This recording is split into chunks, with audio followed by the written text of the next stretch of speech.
அனைவருக்கும் வணக்கம். நம்ம கொஞ்சம் கூட கேப்பே விடாமல் அணிலையும் அணில் குஞ்சுகளையும் போட்டு ஓட ஓட விரட்டி விட்டுக்கிட்டு இருக்கோம். அதனால என்ன ஆயிடுச்சின்னு பார்த்தீங்கன்னா, அணில்கள்லாம் என் மேலே செம காண்டில் இருக்கானுங்க. பயங்கரமான அவதூறுகளை எல்லாம் அள்ளி வீச ஆரம்பிச்சிட்டானுங்க. ஏற்கனவே வீசிக்கிட்டு தான் இருக்கானுங்க. இப்போ என்னென்னா இன்னும் கொஞ்சம் கூட நம்ம மேலே காண்டில் இருக்கிறதுனால இன்னும் கொஞ்சம் மோசமான அவதூறுகளை எல்லாம் பரப்பிக்கிட்டு இருக்கானுங்க.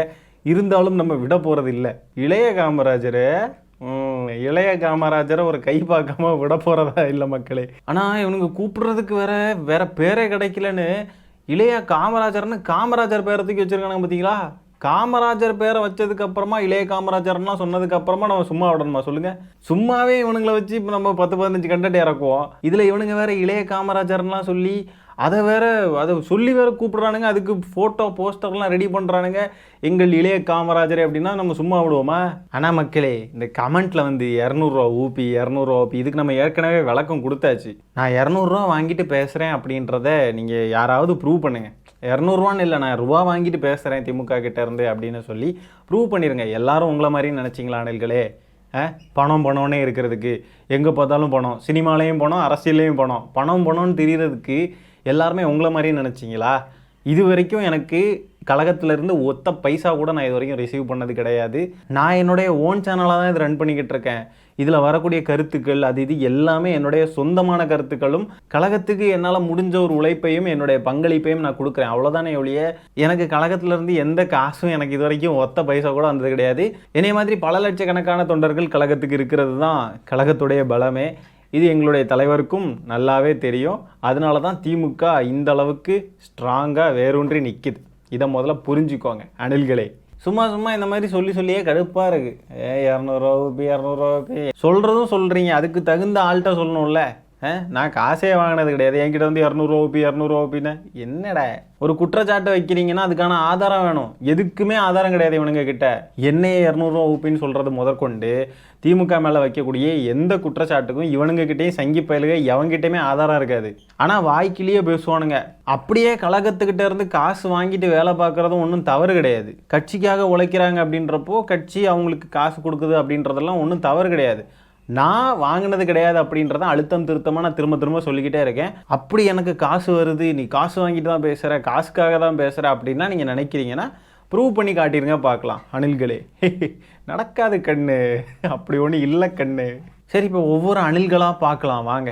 முதல்ல நம்ம வந்து இந்த விஜய் டாக்ஸ்னு ஒரு அணில் உண்டு இல்லையா, அன்றைக்கி நம்ம கூட ஒரு வீடியோவில் பேசியிருக்கோம் இதுக்கு முன்னாடி.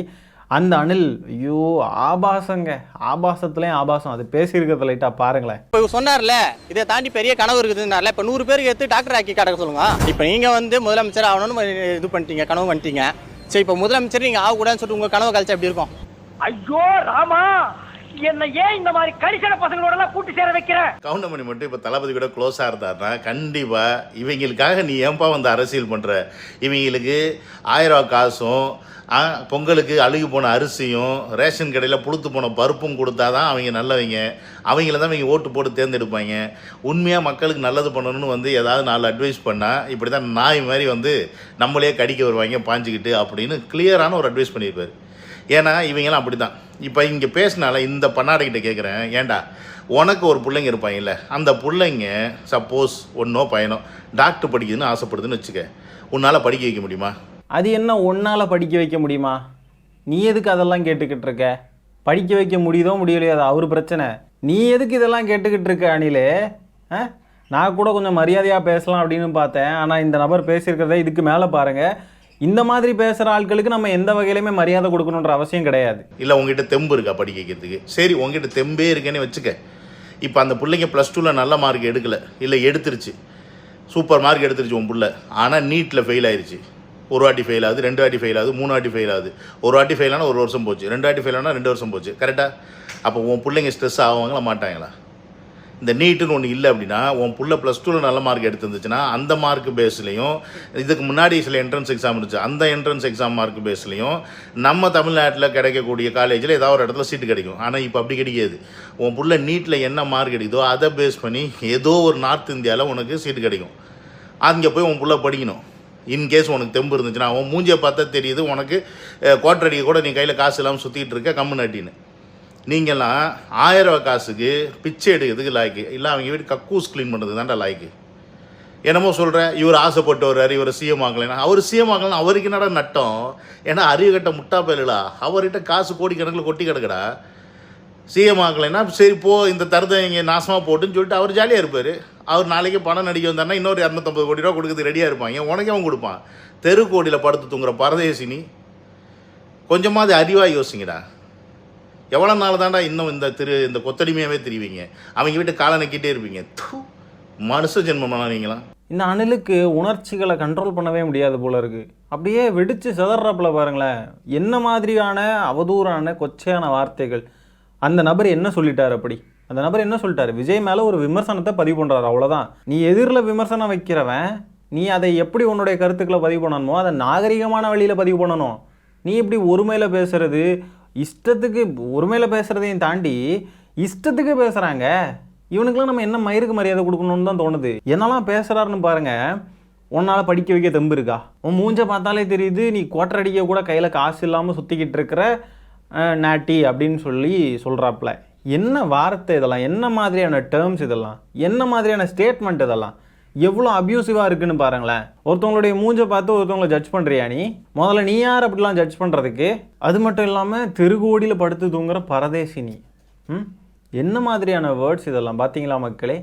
எப்படிப்பட்ட அப்யூசஸாக இருக்காங்க அணில்கள்னு பார்த்துக்கோங்க. எனக்கு என்ன வருத்தமாக இருக்குன்னா, இவன் ஒரு பப்ளிக் ஃபோரமில் வந்து யாரோ ஒருத்தவங்க தெரியாத ஒரு நபர் அவர் ஏதோ ஒரு கருத்து சொல்லிட்டார் அப்படின்றதுக்காக இந்த அளவுக்கு மோசமான கருத்துக்களை தெரிவிக்கிறானே. இவனுடைய சொந்த குடும்பத்தில் உள்ளவங்க கிட்டலாம் இவன் எப்படி பேசுவான்? இல்லை, எனக்கு அதான் புரியல. எப்படிப்பட்ட அப்யூசராக இருப்பான் அப்படின்றத என்னால் கற்பனை கூட பண்ணி பார்க்க முடியல. நான் தான் பல தடவை சொல்லியிருக்கேன்ல, இந்த அணில்களுக்கு இவங்களுக்கு எதிராக யாராவது பேசிட்டாங்க, எதிர்கருத்து யாராவது வைக்கிறாங்க அப்படின்னு அதை பார்த்தானுங்க அப்படின்னா அப்படியே பொங்குறானுங்க, ட்ரிகர் ஆகுறானுங்க, இஷ்டத்துக்கு பேசுகிறானுங்க. எங்கேயாவது ஒரு இடத்துல இவனுங்களுக்கு வந்து வசமாக ஒன்று சிக்குவானுங்க. அந்த நேரம் தான் உணர்வானுங்க, ஐயோ நம்ம இப்படிலாம் பேசுனது தப்பு அப்படின்ட்டு. எந்த அளவுக்கு எனக்கு இந்த காணொலியை பார்த்ததுமே எனக்கு அவ்வளோ செம்ம ஆத்திரம். என்ன இவனுங்கெல்லாம் மனுஷனுங்க தானே? இதெல்லாம் வந்து தலைமைக்கு தெரியுதா? இவங்க தலைமைக்கெலாம் தாவேக்காவுக்கு தெரியுதா? இவர் வந்து தாவேக்காவுடைய அனுதாபி தானா? தாவேக்காவுடைய நிர்வாகியோ இதெல்லாம் கிடையாதான், அனுதாபி தானா? இருந்தாலும் தாவேக்கா சார்பாக பேசுகிறான் அப்படின்றப்போ தாவேக்காரனுங்க பார்த்துக்கிட்டு தானே இருப்பானுங்க இந்த நபர் என்ன பேசுகிறாருன்னு. இதெல்லாம் யாருமே வந்து பேசி என்னப்பா இந்த மாதிரிலாம் பேசிகிட்டு இருக்கீங்க, இவ்வளோ மோசமான வேர்ட்ஸ்லாம் யூஸ் பண்ணுறீங்க, பேசாதீங்க அப்படின்னு சொல்லிட்டு யாருமே பேசலையா? இஷ்டத்துக்கு பேசிக்கிட்டு இருக்கான் இவன். இந்த நபர் இந்த மாதிரி வீடியோ போட்டிருக்கானா, இவன் கமெண்ட்டில் போய் பார்த்தீங்கன்னு வைங்களேன், இந்த அணில்கள்லாம் அதுக்கு மேலே கெட்ட வார்த்தைகளாக இன்னும் மோசமாக திட்டி வச்சுருக்கானுங்க. இந்த நபர் பேசுகிறதுக்கெலாம் சப்போர்ட் பண்ணி வேறு பேசுகிறானுங்க. நீங்கள் உங்களுடைய கருத்தை பதிவு பண்ணுங்கள், அதில் ஒன்றும் தப்பு இல்லை. உங்களுடைய கருத்தை நீங்கள் பதிவு பண்ணுங்கள். ஆனால் எதுக்கு நீங்கள் ஆபாசமாக பேசுகிறீங்க? எதுக்கு நீங்கள் தப்பான வார்த்தைகள்லாம் யூஸ் பண்ணுறீங்க? எனக்கு தெரிஞ்சு என்னையை விமர்சித்து ஒரு வீடியோ போட்டிருந்தால இந்த அணில், அதுதான் கொஞ்சம் நாகரிகமாக இருந்துச்சுன்னு நினைக்கிறேன். ஆனால் அதுலேயே எத்தனை தப்பான வார்த்தைகள் இருந்துச்சுன்னு நீங்கள் பார்த்துருப்பீங்க. ஆனால் நீங்கள் மற்றபடி உள்ள காணொலிகள்லாம் பார்த்தீங்கன்னா அவ்வளோ மோசமான வார்த்தைகள், கேட்கவே காது கூசும், முகசுளிக்க வைக்கிற மாதிரி இருக்குங்க. இதுக்கு பேர்லாம் தான் டீசன்ட் பாலிட்டிக்ஸா? அணில்களா? டீசன்ட் பாலிடிக்ஸ்னு பெருசாக பீத்திக்கிறீங்க, இதுக்கு பேர் தான் டீசன்ட் பாலிடிக்ஸா? இவனுக்கு இந்த மாதிரிலாம் பேசுறதுனால அதே ஆயுதத்தை நம்மளும் கையில் எடுக்க வேண்டியதாக இருக்குது. நிறைய தோழர்கள் என்கிட்டே வந்து கேட்பாங்க, நீங்கள் எதுக்கு இதுக்கெலாம் ரிப்ளை பண்ணிக்கிட்டு இருக்கீங்க அப்படின்னு. ஆனால் என்னுடைய பாயிண்ட் ஆஃப் வியூ என்னென்னா, இந்த மாதிரி பேசுகிறானுங்க, இந்த மாதிரி இருக்கானுங்க அப்படின்றத மக்கள்கிட்ட போட்டு காட்டணும்ல. இவனுங்க லட்சணம் என்ன அப்படின்றத மக்கள்கிட்ட போட்டு காட்டணும்ல. அதனால தான் இந்த மாதிரி அணில்களுடைய வீடியோஸ் எல்லாம் எடுத்து போட்டு நான் வந்து வீடியோஸில் போடுறேன். எனக்கும் விருப்பம் கிடையாது இவனுங்களெல்லாம் பற்றி பேசணும், இவனுங்களுக்கும் அது ஒரு நெகட்டிவ் பப்ளிசிட்டியாக போய் சேரும், எனக்கு அதெல்லாம் நல்லா தெரியும். இருந்தாலும் நான் பேசுகிறேன் அப்படின்னா இவனுங்களுடைய லட்சணத்தை மக்கள் எல்லாரும் தெரிஞ்சுக்கணும் அப்படின்றதுக்காக தான் இவனுங்களெல்லாம் நான் வந்து வீடியோவில் போட்டு காட்டுறேன். நம்ம இவ்வளோ எடுத்து சொல்லியும் இவ்வளோ வீடியோஸ் போட்டும் கூட இவனுங்க அதே மாதிரி தான் இருப்பானுங்கன்னா அப்போ என்ன செய்யுது? 2026 தெரியும் ரிசல்ட் என்னன்னு, அதுக்கப்புறம் அடங்குவானுங்க. அடுத்ததாக பார்த்தீங்கன்னா தாவேக்காவோட கொள்கை பரப்பு செயலாளர் இந்த லோயலா மணி அப்படின்னு ஒருத்தர் உண்டு இல்லையா, லோயலா மணி, அவர் வந்து ஏதோ பேசியிருக்காப்புல பார்ப்போம். அந்த கூமுட்டைகளுக்கு ஒன்னே ஒன்று சொல்றேன், இதுக்கு முன்னாடி எங்க தலைவரை வெங்கட் பிரபு இயக்கினார், இப்போ எங்க தலைவரை ஹெச் வினோத் இயக்கி கொண்டிருக்கிறார். ஆனால் RSS இயக்குது, மோடி இயக்குதுலாம் சொல்ல வேணாம். பிஜேபியோடு நேரடி கூட்டணியில் இருக்கக்கூடியவர்கள் திமுக கட்சியை சார்ந்தவர்கள் தான். இதுக்கு தான் தற்குறிகள்னு சொல்கிறோம். பிஜேபியோட நேரடி கூட்டணியா? நீங்கள் பேச வேண்டியது அதிமுகவை பற்றி. நேரடி கூட்டணி எங்கே பிஜேபி கூட வச்சுருக்கோம்? என்ன பேசுகிறாருன்னு பாருங்களேன். அப்போ கூட பாருங்கள், இப்போ எங்கள் தலைவர் சொந்தமாக தான் யோசிக்கிறாருலாம் சொல்ல வரல. அப்போ கூட ஹெச் வினோத் இயக்கிக்கிட்டு இருக்காரு, இதுக்கு முன்னாடி வெங்கட் பிரபு இயக்குனார். RSS பிஜேபியெல்லாம் இயக்கலை. இதுக்கு தான் தற்குறிகள்னு சொல்கிறோம். எனக்கு ஒரு டவுட் என்னென்னா, இந்த மாதிரிலாம் பேசுங்கன்னு இவங்களுக்குலாம் சொல்லி கொடுத்தது யார்? எப்படி பேசுகிறாங்க இப்படிலாம்? அப்போ ஆக மொத்தம் இன்னும் சினிமாவை விட்டு நீங்கள் வெளியே வரலன்றதை நீங்களே ஒத்துக்கிறீங்களா? சினிமாவில் இப்போ ஹெச் வினோத்தை இயக்கிக்கிட்டு இருக்காரு, ஆனால் அரசியலில் ஆதவ் அர்ஜுனாவும் RSS தான் இயக்கிக்கிட்டு இருக்கு. புரியுதா? நம்மெல்லாம் ஏன் இவனுங்களை தற்கூறின்னு நம்ம சொல்கிறோம் அப்படின்றதுக்கு நாளுக்கு நாள் ரீசன்ஸ் அடுக்கிக்கிட்டே போகிறானுங்க. ஒவ்வொரு காரணங்கள் புதுசு புதுசாக வந்துக்கிட்டே இருக்குது. அவனுங்க பேசுறது, அவங்களுடைய செயல்கள் எல்லாத்துலேயுமே தற்குறித்தனம் ஆட்டோமேட்டிக்காக வெளிப்படுது மக்களே. அடுத்தது பார்த்தீங்கன்னா, சமீபத்தில் நம்ம வைஷ்ணவி தங்கச்சி தாவேக்காவுக்கு பயங்கரமான அட்வைஸ் கொடுத்துருக்காங்க. அதை பற்றி தான் பார்க்க போகிறோம், வாங்க. இப்போ கட்சி ஆரம்பிச்ச அரசியல் அறிவு அப்படிங்கிறத தாண்டி பொது அறிவு அப்படிங்கிற ஒரு காமன் சென்ஸ் இருக்கணும். அறிக்கை வெளியிடுறாங்க அப்படின்னா அந்த அறிக்கையை படித்து பார்த்து வெளியிடுறது சரி. வேற யாராவது எழுதி கொடுக்குறாங்கன்னே வச்சுக்கோங்களேன், பேசிக்காக அதில் என்ன அர்த்தம் இருக்குது, என்ன கண்டென்ட் இருக்குது அப்படிங்கிறத பார்த்து அட்லீஸ்ட் சைன் பண்ணும். எதுவுமே பார்க்கறது கிடையாது. அவர் ட்விட்டர் அக்கௌண்ட்டை அவர் ரேண்டமாக சும்மா போய் செக் பண்ணுவாரான்னு கூட தெரிய மாட்டேங்குது. ஆனால் அறிக்கை அப்படிங்கிற ஒன்று பப்ளிஷ் ஆகுது. ஸோ ஒரு காமன் சென்ஸோட அரசியல் அறிவுங்கிறத தாண்டி ஒரு பொது அறிவோட அரசியல் பண்ணால் நல்லா இருக்கும் அப்படிங்கிறது தான். கீழே நார்மலாக யோசிச்சு பார்த்தா தொண்டர்கள் வேலை செய்கிறாங்களான்னு பார்த்தா தொண்டர்கள் வேலை செய்கிறது கிடையாது. தொண்டர்கள் சும்மா வந்துட்டு இந்த ரீல்ஸு நீங்கள் நிறைய பார்த்துருப்பீங்க, இவங்க என்னன்னா ரீல்ஸ் போடுறேன்னு சொல்கிறாங்க, மஃப்ளரை போட்டு டான்ஸ் ஆடிட்டு இருக்காங்க, பாட்டு பாடிட்டு இருக்காங்க. அவங்களுக்கு இப்போ ITVல போஸ்டிங் அலோகேட் பண்ணி வச்சுருக்காங்க. ஸோ இப்படி தான் இருக்குது டிவிகேவை பொறுத்த வரைக்கும். இவர் பெட்டர், என்னோட பர்சனல் அட்வைஸ், திருப்பி நடிக்கிறதுக்கே போயிடலாம். இந்த அரசியல் கட்சியை குவிட் பண்ணுறது அவருக்கு நல்ல ஒரு பெட்டரான ஆப்ஷன். எந்த அளவுக்கு சீக்கிரமா குவிட் பண்ணிட்டு போறாரோ அந்த அளவுக்கு அவருக்கு நல்லது. கொஞ்சம் அந்த ஒரு மரியாதை மக்கள் மத்தியில இருக்கும். ஒரு நடிகராகவே அவர் தொடர்ந்தா நடிகராகவே இருந்தா அந்த மரியாதையாவது மிச்சமா இருக்கும். இல்லாட்டி மக்கள் சுத்தமா வந்துட்டு இருக்கிற மரியாதையும் போயிடும். இப்போவாது படம் நடிச்சா ஏதோ 250 கோடி வாங்கிட்டு இருக்காரு, நாளை பின்ன இதுல தோத்துட்டாருன்னா அதுவும் ஃபிளாப் ஆக ஆரம்பிச்சிடும். அப்போ கட்சிக்குள்ளேயும் என்ன நடக்குதுன்னு அவர் தெரியறதுல, மக்கள் மத்தியிலையும் என்ன நடக்குது அப்படின்னு தெரியாம எதன் அடிப்படையில் அவர் அரசியலுக்கு வந்திருக்கிறாரு? அவர் இப்போ 2026 கண்டிப்பா நம்ம CM ஆயிடலாம் அப்படிங்கிற, அதாவது மக்கள் பண்ணி செய்யலை அப்படின்னாலும் நம்ம அறிக்கை போட்டு போட்டே ஓட்டு வாங்கிடலாம். அபரிமிதமான நம்பிக்கை அவருக்கு எங்க இருந்து வருதுன்னு அவருக்கு அவர் தான் கேட்கணும். ஏன்னா வந்துட்டு கீழே இருக்கிற நிர்வாகிகள் கொடுக்குறாதா இல்லை அவருக்குன்னே ஒரு ஹோப்பா அப்படிங்கிறது தெரியல. ஆனால் ஒரு பயங்கரமான வந்துட்டு நம்பிக்கையில் இருக்காரு. நம்ம இப்படி சோஷியல் மீடியாவில் உட்காந்து இப்படி வீடியோ போட்டு பேசிட்டு இருந்தோம்னா எப்படியாவது கீழே நமக்கு மக்கள் ஏமாந்து ஓட்டு போட்டுருவாங்க அப்படிங்கிற ஒரு மனநிலைமையில இருக்காரு. அவ்வளோதான், அணில்களுடைய சோழியை டோட்டலாக முடிச்சு விட்டாங்க. அணில்கள்லாம் போய் கமெண்ட்டில் போய் கடந்து, எங்கள் விஜயண்ணனுக்கே நீ அட்வைஸ் பண்ணுறியா, நீ எல்லாம் விஜயண்ணனுக்கு அட்வைஸ் பண்ணுறியா? அதே கேள்வி தானடா நாங்களும் கேட்குறோம். உங்கள் அண்ணமெல்லாம் வந்து திமுகவுக்கு அட்வைஸ் பண்ணுறாரா? திமுகவை பேசுகிறதுக்கு அவருக்கு என்ன தகுதி இருக்குது? முதல்ல உங்களை டீல் பண்ணுறதுக்கு வைஷ்ணவி பொண்ணு தான் கரெக்டு. அது சைமன் செபாஸ்டியன் அடிக்கடி ஒரு டயலாக் சொல்லுவாங்களே, வரலாற்றுலேயே நீ இப்போ தான் உனக்கு ஈக்குவலான எதிரியை சந்திக்கிற அப்படின்ட்டு கிறுக்க மாதிரி பேசுவான் தெரியுமா?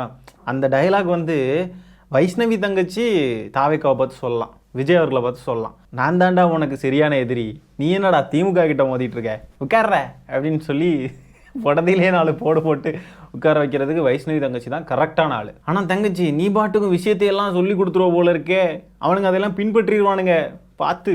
ஒரு அணில் கமெண்ட் போட்டிருக்கு, சீக்கிரத்தில் சீரழிஞ்சு போயிடுவேணி. எப்படியெல்லாம் சாபம் போடுறானுங்க பார்த்தீங்களா? வெர்ச்சுவல் வாரியர்ஸ் என்ன பேர் மண்ணாகடி இது, வெர்ச்சுவல் வாரியர்ஸ். எப்படி ஆபாசமெல்லாம் பேசிக்கிட்டு இருக்கானுங்க பார்த்தீங்களா? முதல்ல ஒரு அணிலை பார்த்தீங்கல்ல, இவனுங்கெல்லாம் வெர்ச்சுவல் வாரியர்ஸ் மக்களே. என்ன அருமையான வெர்ச்சுவல் வாரியர்ஸ் பாருங்க. அதாவது அணில்கள்லாம் பேசுறது ஆரம்பிக்கிறதே பார்த்தீங்கன்னா கெட்ட வார்த்தையில இருந்து தான் ஆரம்பிக்கிறானுங்க. அந்த பொண்ணை திட்டுறதா இருந்தாலும் சரி, யாரை பேசுறதா இருந்தாலும் சரி, எல்லாரையும் கெட்ட வார்த்தை போட்டு தான் பேசவே ஆரம்பிக்கிறானுங்க. அதுதான் அவங்களுடைய அறிவு, அதுதான் அவங்களுடைய லட்சணம். சரி மக்களை, இந்த காணொலியை நான் இதோட என் பண்ணிக்கிறேன். இந்த வீடியோவில் நம்ம பேசுகிற விஷயங்களை பற்றி உங்களுடைய கருத்துக்கள் என்னன்றதை கமெண்ட்டில் பதிவு பண்ணுங்கள். வீடியோ பிடிச்சிருந்தா ஒரு லைக்கை தட்டி விட்டு 4 பேருக்கு ஷேர் பண்ணுங்கள். முக்கியமாக நம்ம சேனலை சப்ஸ்கிரைப் பண்ணி வச்சுக்கோங்க. மீண்டும் இன்னொரு காணொலியில் சீக்கிரமாக உங்களை சந்திக்கிறேன். அது வரைக்கும் டாடா பை, டேக் கேர்.